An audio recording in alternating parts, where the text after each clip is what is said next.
my Participate in the City project, I wanted to see how immigrant communities in New York City live, to see the similarities and differences, and the ways of holding on to cultural and traditional lifestyle while integrating and adapting to life in the Big Apple.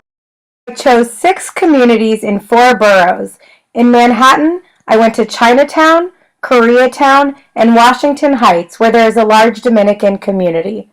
In Queens, I went to Richmond Hill, where the Guyanese have settled along Liberty Avenue under the A subway track line. Then it was to the Bronx, to see where a community of Ghanaians have settled near 167th Street. And last, out to Brooklyn, to Brighton Beach, where Russian immigrants have lived since World War II. There were some things I expected to see and experience, local food being a primary one. In Richmond Hill, you could smell curry from the West Indian roti shops the minute you got off the subway. Shark was a common ingredient people enjoyed, and there were all sorts of pastries.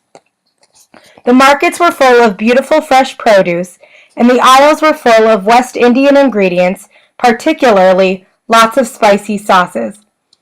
People were buying fresh cut coconuts on the street and drinking the juice straight from the fruit. In Koreatown, there was an abundance of kimchi and steamed buns of all varieties. The Asian market had an entire wall of barbecue ovens for sale, but no other kitchenware. And one of the only seemingly American products that I saw, Cheetos, were actually imported from Korea. Nearly all the restaurants had signs on the windows and doors with pictures of their food. In Chinatown, restaurants are a dime a dozen. I went for soup dumplings personally. As someone who loves Latin food, Washington Heights had 2 of my favorites, roast chicken and plantains. And in Little Ghana, the market shelves were lined with fufu mix and an abundance of other ingredients I have no clue how to use.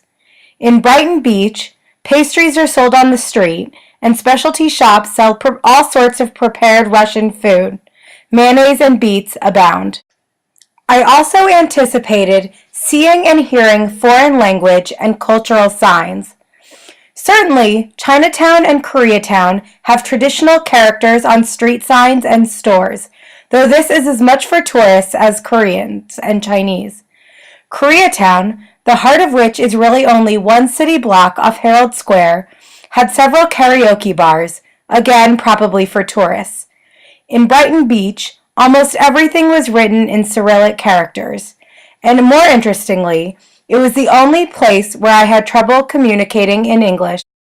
Washington Heights was full of Spanish signs and conversation, and I felt like I was in Latin America. People were selling clothes and items on the street. There were lots of people milling about, and lots of color. In Little Ghana, I saw signs that this neighborhood was Ghanaian. A mosque, people in head coverings, and the colors of the flag everywhere. And in Little Guyana, there were pictures and statues of Hindu gods and stores selling saris, reminding me of the culture and the people who live there. Last, I correctly anticipating seeing lots of integration-oriented services.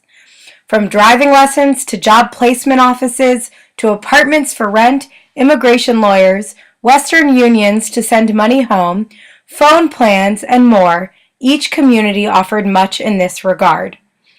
I expected to see signs of American life everywhere, chain stores and the like. Interestingly, the only Starbucks was in Brighton Beach. I am not sure whether this was economically or culturally driven.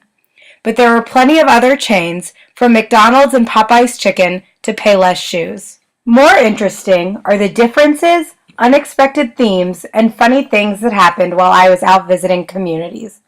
For one, there were unexpected ways in which I saw signs of America manifested. Several store signs and names represented ideals of life in America, the American flag, or alluded to starting over in a new place. I also saw fashions seemingly representing American brands. Another surprise, given how much we hear about immigrants becoming less healthy when they move to America, is the sheer number of medical offices everywhere. In each community, dentists, internal medicine offices, physical therapy offices, and other health-oriented offices lined the streets. One thing I noticed was that, particularly in Little Guyana, there were lots of signs explaining the services of the health office. We talk about healthcare not being a, quote, normal good in health economics, and I wonder if in some communities it actually is. Something I loved were the signs that I saw in these communities. For example, I think most Americans choose not to think about the animal they are eating when they order and eat meat, and yet I found 2 restaurant signs with pictures of animals telling potential customers exactly what they'd be ordering. I also loved this sign about genuine vegetarian food. The implied mistrust about whether food advertised as such is actually vegetarian seemed so un-American to me, as we have so many food regulating and better business enforcement bodies. I loved an experience when I walked into the African market in the Bronx. The scene was awesome. An old rundown shop with an old refrigerator in the corner and 3 friends huddled around a TV watching a sports game. There was a 4th friend in the bathroom, shouting to remain part of the conversation.